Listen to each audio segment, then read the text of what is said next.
Gloire au Seigneur, gloire à Dieu. Je vous salue tous au nom puissant de Jésus. Je vous salue, je vous dis bonjour pour ce moment que vous avez accepté chez vous pour qu'ensemble nous puissions passer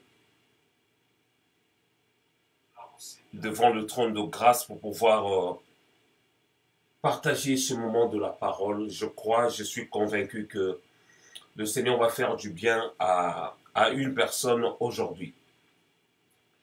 Nous allons rendre grâce à Dieu, nous allons prier. Je profite de l'occasion pour m'excuser aussi par rapport à ce retard. On a eu un retard, c'était pas vraiment prévu, mais quelques soucis techniques, tout ça, il fallait arranger des choses. Mais nous prions que le Seigneur puisse nous ouvrir des portes afin qu'on puisse avoir tout ce qu'il faut et pour que nous puissions faire un bon travail. Je crois qu'avec le Seigneur, comme la Bible nous dit, nous ferons des exploits. Nous allons prier, laisser ce moment entre les mains du Seigneur. Seigneur, ô Dieu de grâce, Dieu d'amour, je viens encore ce moment-ci te dire merci pour ce moment que tu nous as accordé, pour le souffle de vie que tu nous as donné gratuitement. Le souffle que nous ne méritons même pas, Seigneur. Mais tu as permis que nous puissions l'avoir, Seigneur, ô Dieu, par ta miséricorde.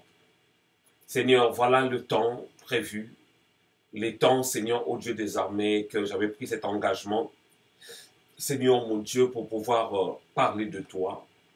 Tous les mardis et jeudis et aujourd'hui. J'avais dit que j'allais commencer à 20 h, mais j'ai eu un souci. Seigneur, je te demande de pouvoir me pardonner et faire de sorte que ce moment soit agréable devant de toi et que je sois qu'un instrument pour pouvoir communiquer ta pensée et le message que tu déposes dans mon cœur et surtout ce que tu veux que ton peuple puisse recevoir aujourd'hui. Que la gloire revienne à toi seul dans les noms puissants de Jésus. Amen. Alléluia. Je bénis le Seigneur pour la présence de chacun. Je salue toutes les personnes. Je salue la servante de Dieu, Nathalie Diemabila, qui nous suit en direct depuis Lemay sur Seine, dans Seine-et-Marne. Que le Seigneur te bénisse, la servante de Dieu. Je salue aussi la servante de Dieu, maman Miclaire Cola. Je te salue au nom puissant de Jésus. Vraiment, que le Seigneur te bénisse par rapport à cette fidélité. À chaque moment, je me connecte. Tu es là pour suivre et pour surtout soutenir le travail que nous sommes en train de faire. Vraiment, que Dieu vous bénisse et qu'il vous remplisse de toutes sortes de bénédictions. Je vois aussi ma fille qui est en Angola, Nicole Lumbanzila. Nicole Lumbanzila qui me suit depuis Luanda dans le pays en Angola, qui me suit actuellement en ligne. Nicole, que le Seigneur te bénisse, qui te comble de toutes sortes de bénédictions, toi et ta famille. Je salue aussi toutes les personnes qui vont se mettre en ligne, qui vont se connecter pour pouvoir suivre ce moment avec moi. Vraiment, que Dieu vous bénisse et qu'il vous donne ce que votre cœur désire en ce moment-ci. Alléluia. J'espère que tout va bien de votre côté. Alléluia. Toi et ta famille. Gloire au Seigneur. Je bénis Dieu pour tout ça. Comme vous le savez, nous avons commencé un enseignement justement sur un culte agréable. Un culte agréable. Un culte raisonnable selon Romains chapitre 12, à partir du verset 1er jusqu'au 2e verset. C'est des passages que nous avions commencé à lire par rapport à notre message, pour nous permettre justement de connaître ce que Dieu attend de nous. Parce que lorsque nous nous réunissons, nous laissons nos responsabilités, nous laissons nos demeures, c'est pour un but, c'est pouvoir aller dans un lieu où on élève le nom de notre Dieu pour le rendre un culte agréable. Mais la Bible est capable, nous donne justement des astuces, des choses qui peuvent permettre qu'on puisse célébrer le Seigneur comme il faut.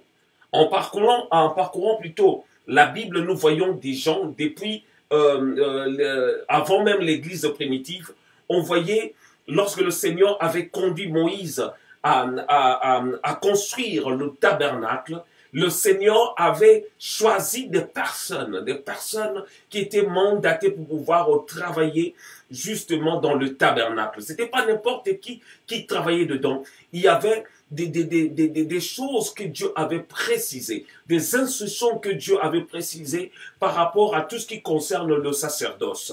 Ceux qui devaient travailler dedans et la manière dont ils devaient même se vêtir pour pouvoir travailler dans le temple du Seigneur, au tabernacle. Même lorsque Salomon a fait de même, il a mis en place le tabernacle, il a aussi respecté des choses, mis en place certaines choses qui devaient se faire.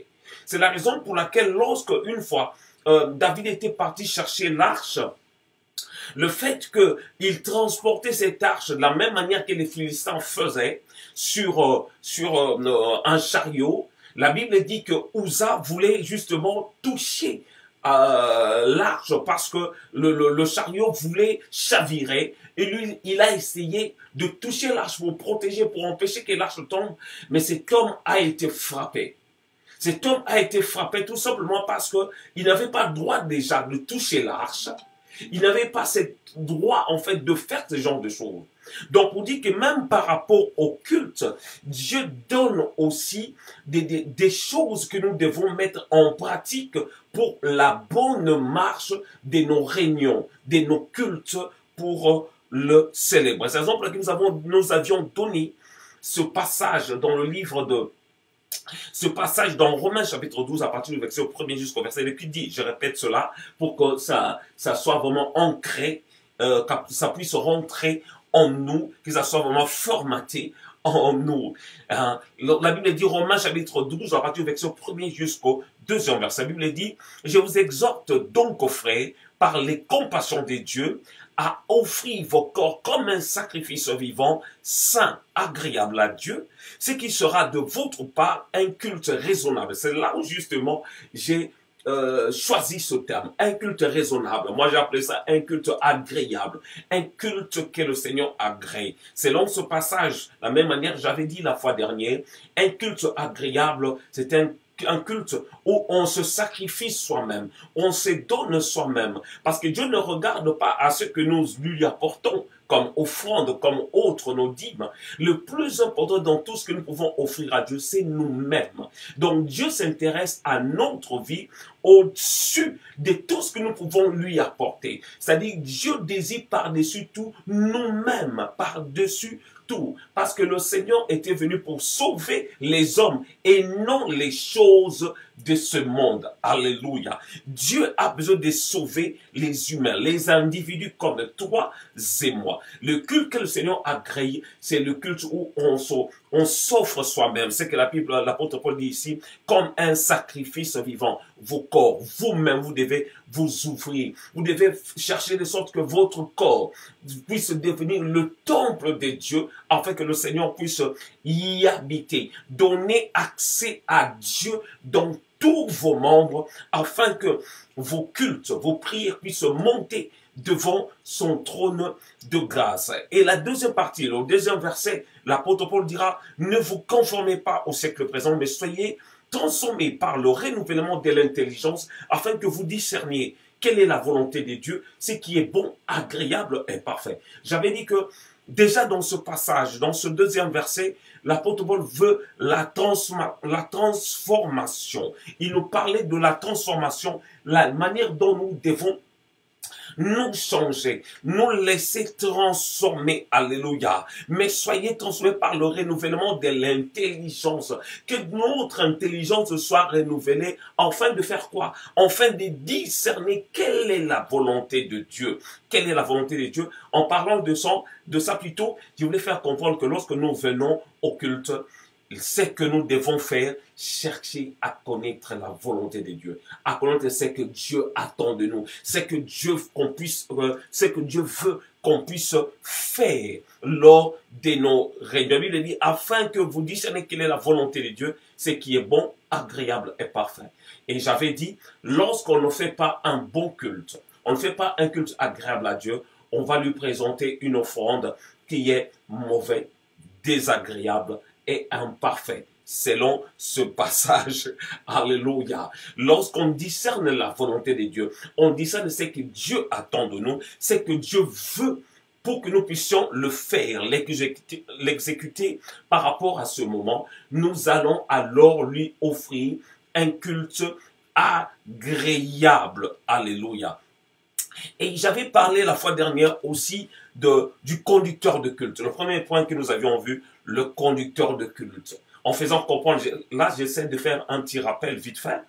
Un conducteur de culte, quelqu'un qu'on appelle autrement un modérateur, quelqu'un qui nous dirige au moment de prière, quelqu'un qui nous aide lorsque nous réunissons dans nos programmes, c'est quelqu'un qui nous permet justement de pouvoir parler librement de la part du Seigneur, quelqu'un qui nous permet justement de pouvoir comprendre ce que le Seigneur attend de nous. Alléluia. De comprendre ce que le Seigneur attend de nous. Un modérateur, il est là pour la bonne marche de nos réunions. Un modérateur est là pour nous aider à mieux comprendre, comment dire, nous diriger dans nos réunions, en fait, nous orienter. C'est comme quelqu'un qui est là pour faciliter le culte. Voilà le terme dont je cherchais. Pour faciliter la bonne marche du culte. C'est-à-dire, lorsque nous nous réunissons, le modérateur ou le conducteur est là justement pour faciliter la bonne marche de notre culte. Alléluia. Ce n'est pas quelqu'un qui domine au-dessus de tout le monde, mais c'est comme un conducteur. Celui qui conduit une voiture n'est pas supérieur des passagers qui sont dans la voiture. C'est tout simplement une personne qui conduit jusqu'au bon port. Voilà ce que j'allais dire par rapport à ce sujet. Et nous avons vu ensemble que un conducteur est là pour faciliter le bon déroulement de culte. Et puis nous avions vu la fois dernière certains points où je disais qu'un conducteur doit chercher à connaître la volonté de Dieu. C'est lui qui conduit le culte. Lorsqu'on te choisit pour pouvoir nous diriger au moment de prière, au moment de notre culte, tu dois chercher la volonté de Dieu par rapport à cette réunion. Parce que chaque réunion a sa particularité. La Bible dit Dieu fait tantôt d'une manière ou d'une autre. C'est-à-dire Dieu a plusieurs manières de fonctionner. Dieu a plusieurs manières de faire. Vous pouvez arriver dans un culte, au lieu par exemple que tu diriges le moment de prière comme d'habitude, mais le Seigneur te dit de faire des choses autrement. Alléluia. Au lieu de prier, moi ça m'est arrivé une fois, j'étais là, on avait un culte dans la semaine. Je suis arrivé, on a commencé à chanter avant que je ne prêche. Et du coup, le Seigneur a commencé à toucher des gens dans la salle. Et ce jour-là, au lieu de prêcher, j'avais commencé à prier pour des personnes qui dans la salle soient délivrées. 2 personnes étaient possédées dans la salle. C'était en province, à Poitou-Charentes. J'ai commencé à prier et à prier. À la fin, on a remercié le Seigneur et puis c'était la fin de la réunion. Donc ça veut dire que Dieu peut faire tantôt d'une manière ou d'une autre. Mais c'est à nous de chercher à comprendre la volonté de Dieu lorsqu'on t'est choisi. Lorsque tu es choisi comme prédicateur, lorsque tu es choisi comme modérateur, cela ne veut pas dire que tu es au-dessus de tout le monde. Mais il est important que tu puisses préparer ce programme dans la prière, se laisser conduire et chercher la volonté de Dieu, ce que Dieu veut, quel sujet que vous devez prier, de telle manière, quelle manière que vous voulez, vous devez, que tu dois plutôt conduire cette réunion de prière. Ce sont des choses que nous avions vues la fois dernière. Le point B que nous avions vu, un conducteur doit savoir qu'il est au service de Dieu et des hommes. C'est le deuxième point que j'avais donné la fois dernière. Un modérateur doit savoir qu'il est au service de Dieu et des hommes. Donc ça veut dire lorsque tu viens diriger un moment de prière, tu es au service de Dieu d'abord et au service des hommes. Donc ça veut dire, ceux qui viennent dans la salle, ils attendent quelque chose de ta part. Ils t'observent, c'est toi qui les orientes. C'est pourquoi lorsque Tu dis, maintenant, est-ce qu'on peut se lever pour pouvoir prier? Des gens se lèvent dans la salle. Lorsque je dis, est-ce que maintenant, si on peut s'agenouiller pour pouvoir prier, les gens s'agenouillent. Tout simplement parce que ils attendent tu es ce que je vais appeler un conducteur par rapport à ce moment, un modérateur, un président du jour par rapport à d'autres termes, un président, quelqu'un qui préside une réunion. Voilà. Donc, c'est-à-dire que tu dois savoir que tu es au service de Dieu et des hommes. Et des gens qui viennent dans la salle, tu dois savoir qu'il n'y a pas que des enfants. Parmi les gens qui viennent dans l'assemblée, dans le culte, il y a des gens peut-être qui sont plus âgés que toi. Il y a des gens qui sont moins âgés que toi. Il y a aussi des gens qui ont peut-être plus de connaissances que toi. Donc cela veut dire que tu dois te rendre compte de tout ce qui se déroule, qui peuvent arriver au sein d'une assemblée. C'est-à-dire, tu vas te rendre compte, tu dois avoir une manière de faire, tu dois avoir un langage approprié devant l'assemblée. Tu dois avoir, c'est la raison pour laquelle il est hyper important qu'on parle justement de ces choses pour nous faire comprendre que on ne peut pas léguer cette responsabilité de conduire le culte à un païen, par exemple, ou à quelqu'un qui n'est pas mature, ou à quelqu'un qui connaît rien sur comment diriger la prière. Donc ça dit, ce sont des choses aussi qui s'apprennent. Lorsqu'on va au culte, on assiste, on voit comment ça se passe, on peut apprendre comme ça. Comme nous avons l'habitude de dire, en forgeant, on devient forgeron. Le fait de voir tu peux commencer à apprendre ou encore avoir vraiment une formation où on t'explique comment les choses doivent se faire. Et le point C que nous avions vu la fois dernière, c'était un conducteur doit savoir que Dieu peut aussi inspirer des sujets de prière et des chansons. Alléluia. C'est important à savoir. Donc, c'est-à-dire, Dieu, le Dieu que nous prions, peut aussi inspirer des prières, des sujets de prière, et il peut aussi inspirer des cantiques que nous pouvons chanter pendant le culte. J'ai assisté des fois à des cultes où il y avait des cantiques spontanés. C'est-à-dire un chant qui n'était pas dans le programme ou un chant inspiré à l'instant, quelque chose que vous n'avez jamais chanté. Mais au moment du culte, au moment d'adoration, le Seigneur peut inspirer une chanson qui de fois n'était même pas dans le programme. Un chant des anges vient comme ça, une parole vient comme ça et ça devient toute une chanson. Donc c'est-à-dire, en tant que conducteur de culte, en tant que modérateur, il est aussi important de se rendre compte de tous ces facteurs. Alléluia. Donc, on avait vu ça la fois dernière, même dans Romains, chapitre 8, à partir du verset 26 jusqu'au verset 27, là où nous avons vu toutes ces choses que le Saint-Esprit peut nous aider, peut prier en nous par des soupirs inexprimables, parce que le Saint-Esprit connaît mieux Dieu que par rapport à nous. Alléluia. Et puis, le point 2, parce que le premier point que nous avions vu, que nous avions vu même la fois dernière, c'était conducteur, le point 1, c'était le conducteur de culte. On avait parlé de conducteur de culte. Et le deuxième point, c'est les choses qu'un conducteur de culte doit éviter. Des choses qu'un conducteur de culte doit éviter. Des choses qu'un conducteur de culte doit éviter. C'est-à-dire, lorsque on conduit le culte, il est important de connaître des choses à éviter. Tu ne peux pas conduire un culte comme si tu étais chez toi à la maison. Tu ne peux pas conduire un culte comme si tu étais dans un concert ou dans une boîte de nuit. Tu ne peux pas conduire un culte comme si on était dans un enterrement, par exemple.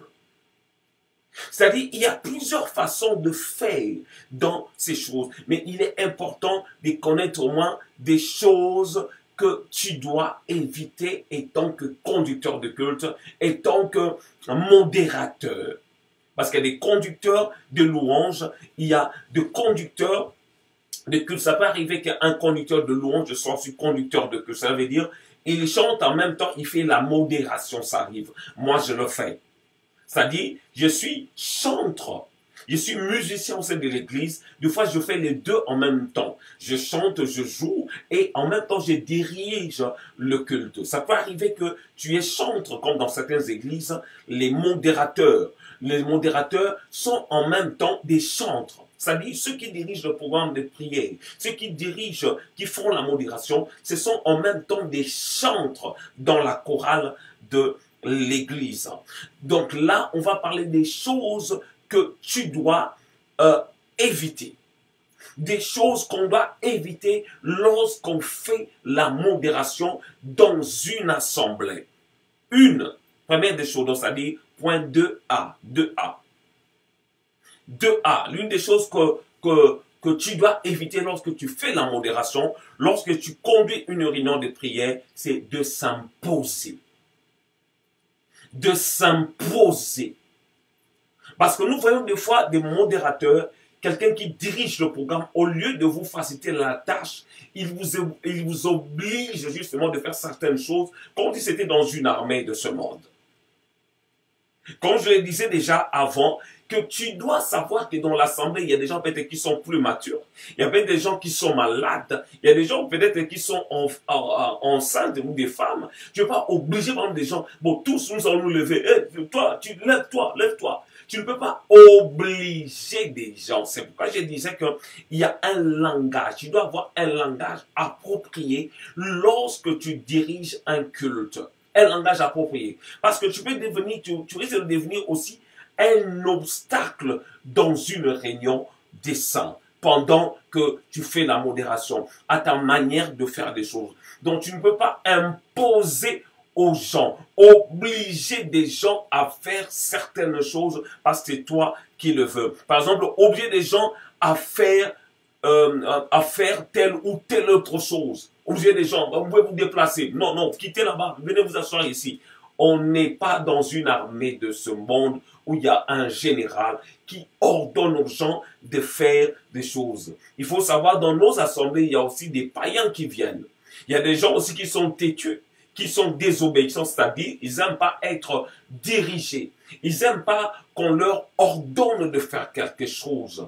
C'est-à-dire il faut se rendre compte de tous ces facteurs que tu ne dois pas imposer des choses. Et l'une des choses que j'aimerais soulever, c'est il faut qu'un modérateur puisse travailler en collaboration avec la chorale. Il faut qu'un modérateur travaille en collaboration avec la chorale. Parce que des fois, le modérateur n'avait pas préparé des choses avec la chorale et pendant le culte, il impose des choses. Il dit, bon voilà, maintenant on va chanter telle chanson. Bon, on chante telle chanson. Maintenant, non, la chorale, fais ci, fais ça. C'est-à-dire, il faut travailler en collaboration. On n'est pas en compétition lorsqu'on est modérateur avec la chorale. C'est la raison pour laquelle, moi personnellement, je conseille aux modérateurs, aux conducteurs de culte, d'assister même aux répétitions de la chorale. C'est-à-dire, si tu sais d'avance que c'est toi qui vas diriger la prière, cherche justement à travailler, assister même aux répétitions avec assister à la répétition pour pouvoir préparer. Si peut-être tu as des chansons à proposer, assister pendant les répétitions. Tu dis, bon voilà, j'ai à cœur qu'on puisse chanter ce chant, proposer des chansons. Et un modérateur n'est pas obligé, surtout quand vous n'êtes pas chanteur, de chanter avec la chorale. Parce que des fois, il y a des chantres, il y a des modérateurs qui ne savent pas chanter. C'est-à-dire, tu n'es pas obligé d'entonner une chanson. Tu peux demander la chanson et la chorale exécute. Je vais demander une chanson et la chorale exécute. Parce qu'il faut savoir aussi, d'après la définition de la musique, la musique est l'art de combiner les sons agréables. C'est la définition qu'on nous avait donnée à l'école, lorsqu'on était à l'école primaire, encore si je ne me trompe pas. On parlait de ça, en fait. La musique est un art de combiner les sons. C'est-à-dire, lorsque même le son n'est pas agréable, le son peut, à cause seulement du son, les gens peuvent se distraire à cause de ça. À cause d'une fausse note, ça peut distraire des gens. Donc c'est la raison pour laquelle, lorsque tu n'es pas chanteur, tu es modérateur, c'est mieux, lorsque tu as même des chansons à proposer plutôt, de voir ça avec la chorale. Alléluia. Un autre point que je vais parler, c'est le point 2B. Le point 2B, c'est être trop présent. Donc, c'est-à-dire des choses à éviter. C'est-à-dire, étant que modérateur, comme je le disais, des choses que tu dois éviter. Ce message ne concerne pas seulement ceux qui le font. Peut-être toi, tu fais partie d'une église, un jour tu vas faire cela. Même des prédicateurs, ça arrive deux fois. Moi, je suis arrivé dans une assemblée où il n'y avait pas de gens qui faisaient la modération. J'étais obligé de tout faire moi-même. Tu arrives quelque part, le Seigneur te dit, bon voilà, tu dois bâtir une œuvre. Tu dois toi-même faire toutes choses. Évangéliser, prêcher, chanter, faire la modération, être dans l'intercession, travailler dans plusieurs choses. Nous avons fait cela. Donc c'est la raison pour laquelle, avec peut-être l'expérience, si je peux utiliser ce terme, voilà, donc j'en profite pour donner ce genre de conseils, pour te dire que, voilà, toi peut-être un jour tu vas le faire, mais peut-être aussi tu connais déjà. C'est tout simplement un rappel pour toi. Comme l'apôtre Paul dit que je ne cesse de vous enseigner, de vous répéter les mêmes choses, alléluia, car cela est salutaire pour vous. Alléluia. C'est-à-dire, on parle de ces choses pour que cela soit ancré, puisse être ancré dans nos cœurs. Alléluia. Et le point maintenant, un autre point, c'est le point 2C. Le point 2C. Le point 2C. Parce que tout à l'heure, je parlais de... plutôt de s'imposer, j'ai parlé de 2A, s'imposer trop. Le point 2B, c'est être trop présent au micro. Voilà. Le point 2B, c'est éviter d'être trop présent au micro. Éviter d'être trop présent au micro, comme certains modérateurs. C'est-à-dire, ils dirigent le programme, la prière, la chorale est là. Lui n'arrête pas de parler. Mais pendant que la chorale chante, lui continue à parler, à crier. Même lorsqu'il donne un sujet de prière, il continue toujours à parler derrière, à dire aux gens, mon frère, continue à prier. Bien aimé, un conseil que je peux donner, lorsque par exemple vous dirigez une prière, vous donnez un sujet de prière, par exemple, nous allons prier pour notre sœur Janine qui est malade, nous allons prier de sorte que le Seigneur puisse la guérir. Les gens ont compris le sujet de prière que tu as donné. Après, lorsque tu demandes aux gens de prier, toi-même tu pries aussi au lieu de continuer toujours à dire derrière, mon frère, continue à prier, tu sais pas qu'on est dans le combat.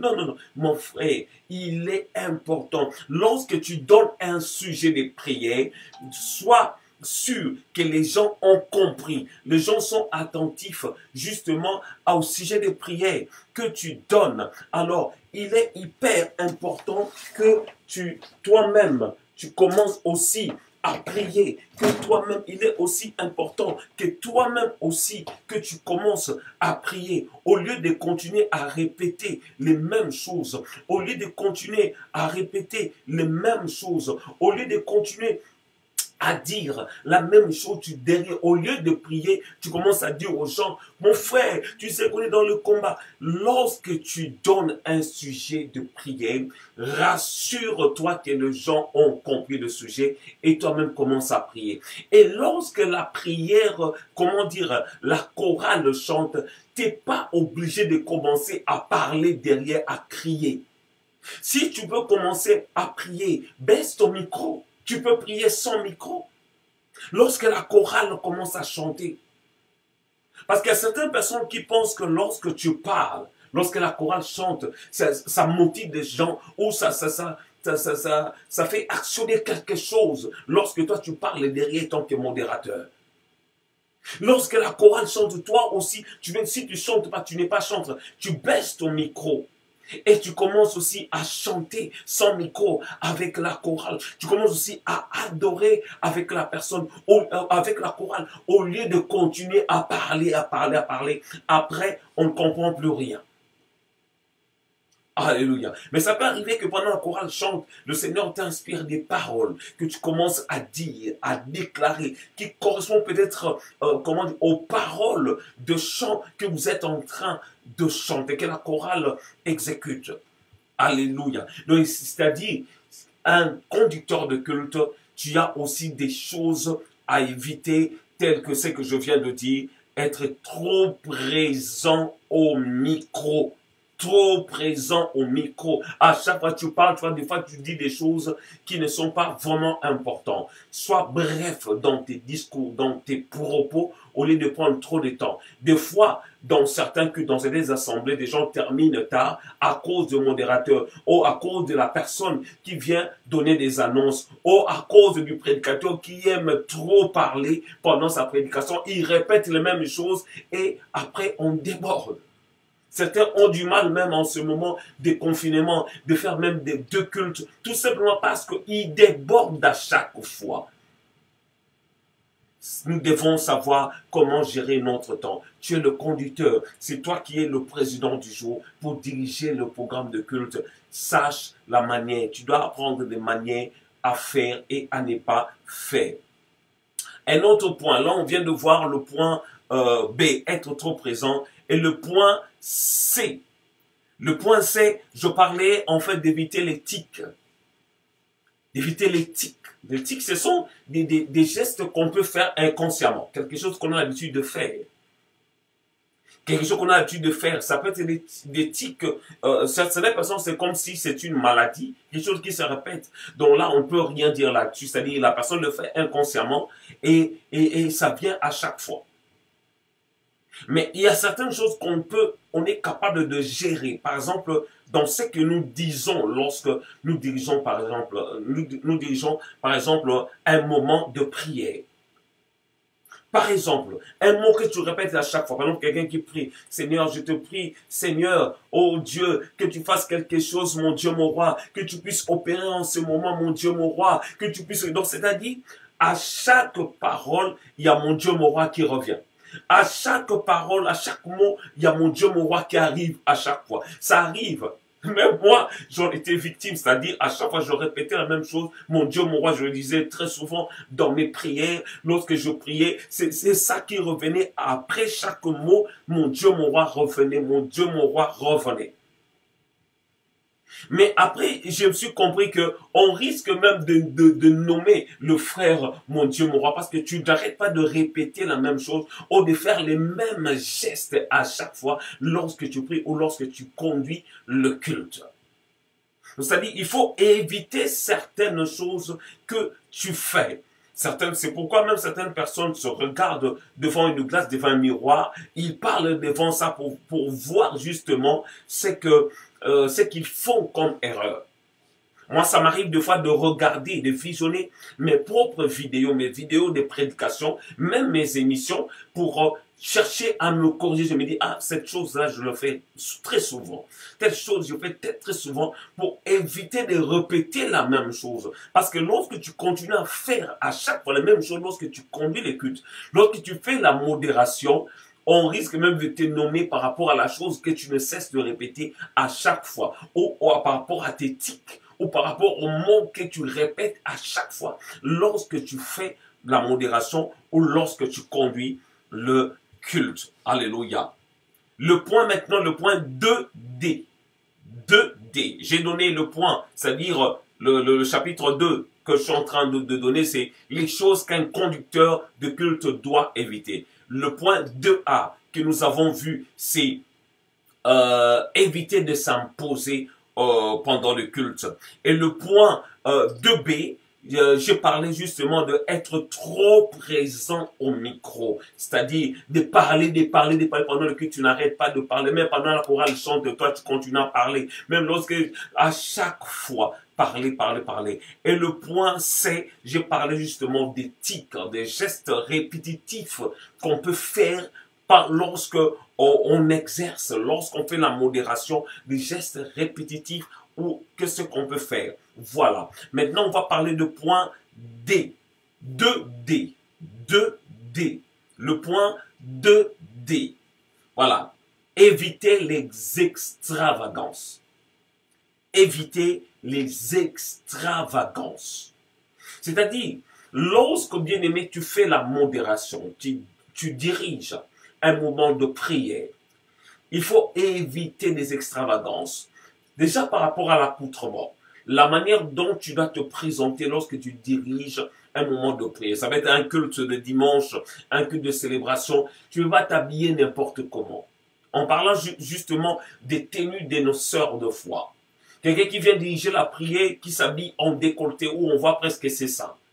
Donc ça veut dire que lorsque le culte se passe, même si la personne dit des bonnes choses, mais les gens, surtout les hommes, leurs yeux seront fixés, la majorité seront fixés sur la poitrine de cette personne qui parle. Alléluia. Donc ça veut dire que tu peux devenir un sujet de scandale juste à cause de ton accoutrement. C'est la raison pour laquelle dans certaines assemblées, ils exigent que les choristes s'habillent en toge. Justement pour cacher les formes.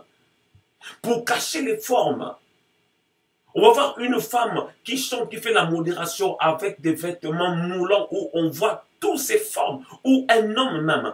On voit toutes ses formes en train de diriger, de conduire, de faire la modération. Bien-aimé, sache que à cause de ça, tu peux distraire beaucoup de gens. C'est-à-dire, ou peut-être tu mets un vêtement où il y a un logo, par exemple, de marque devant, où on voit ça en grand.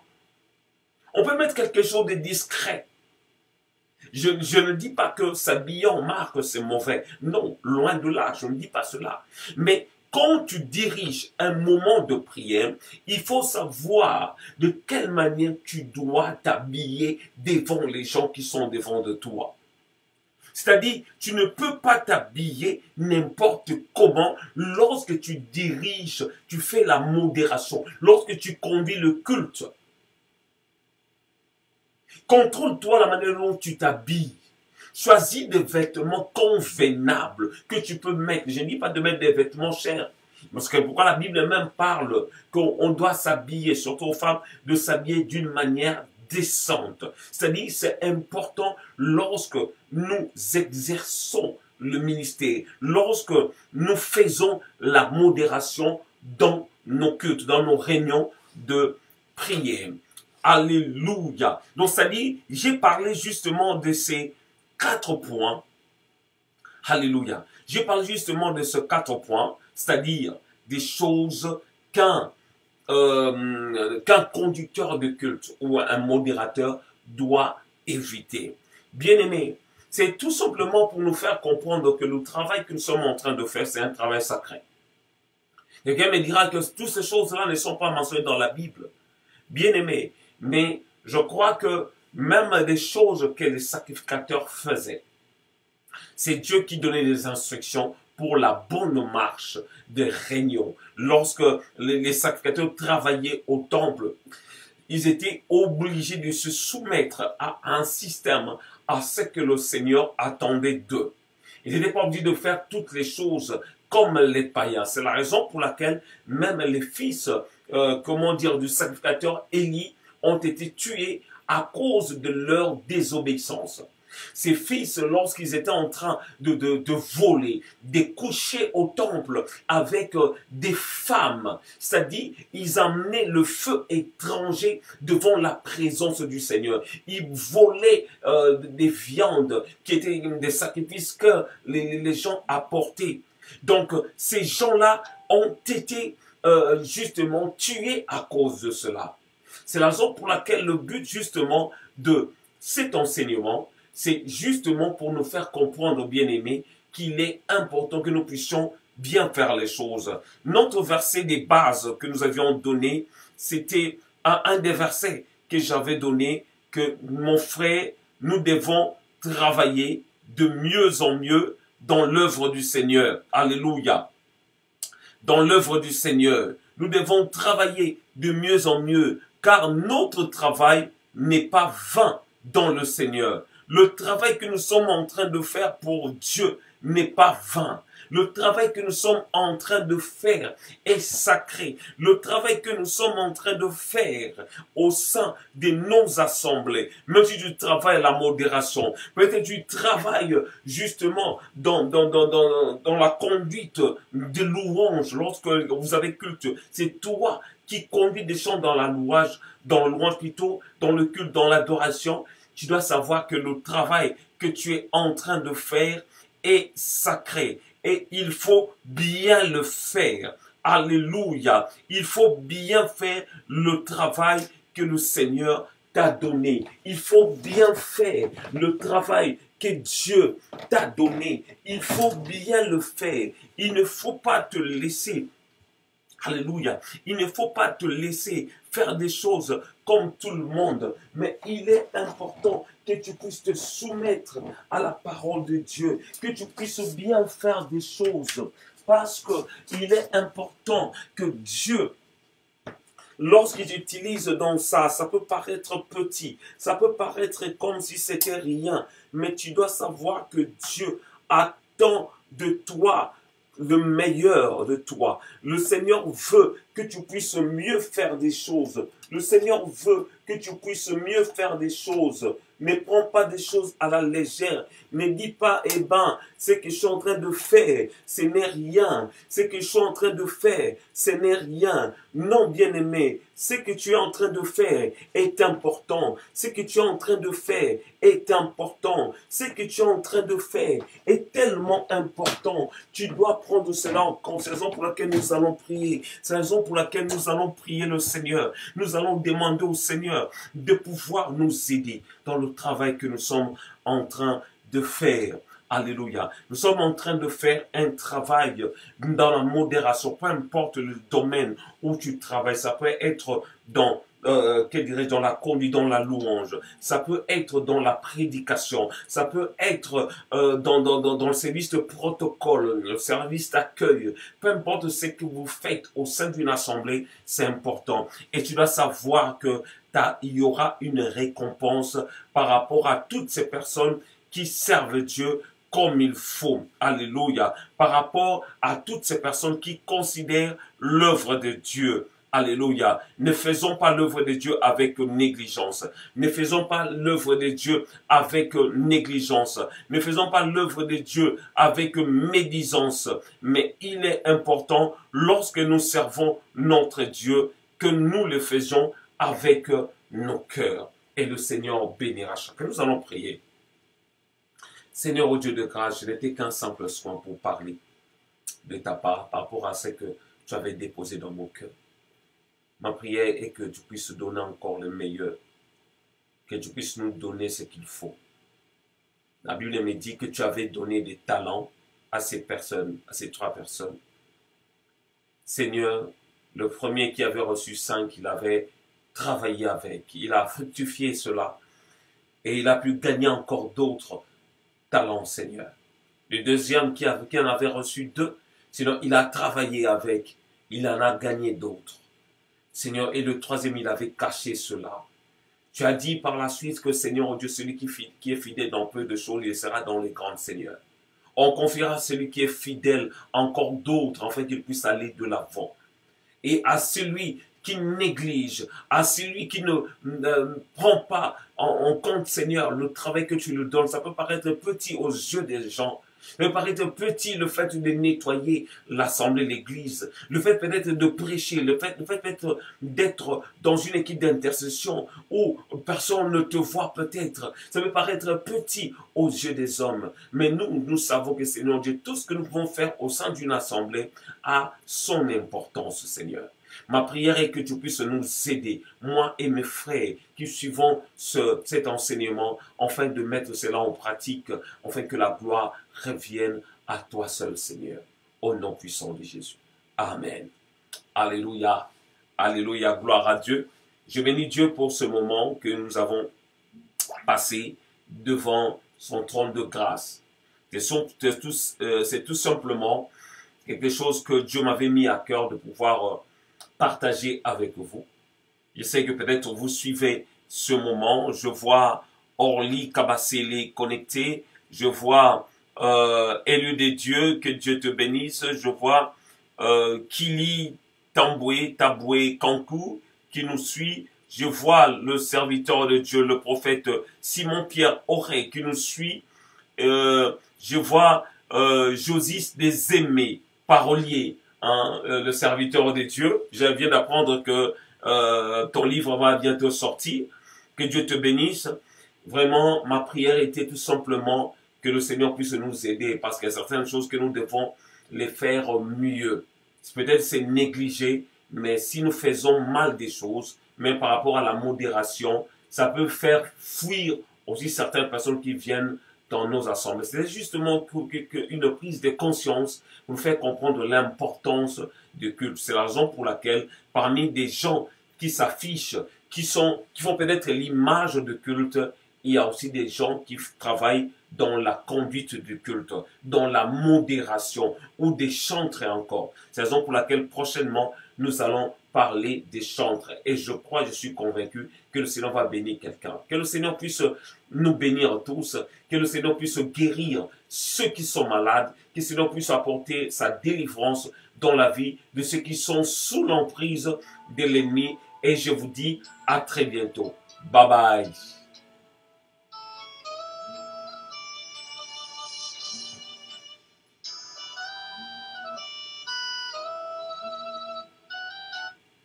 Gloire à Dieu.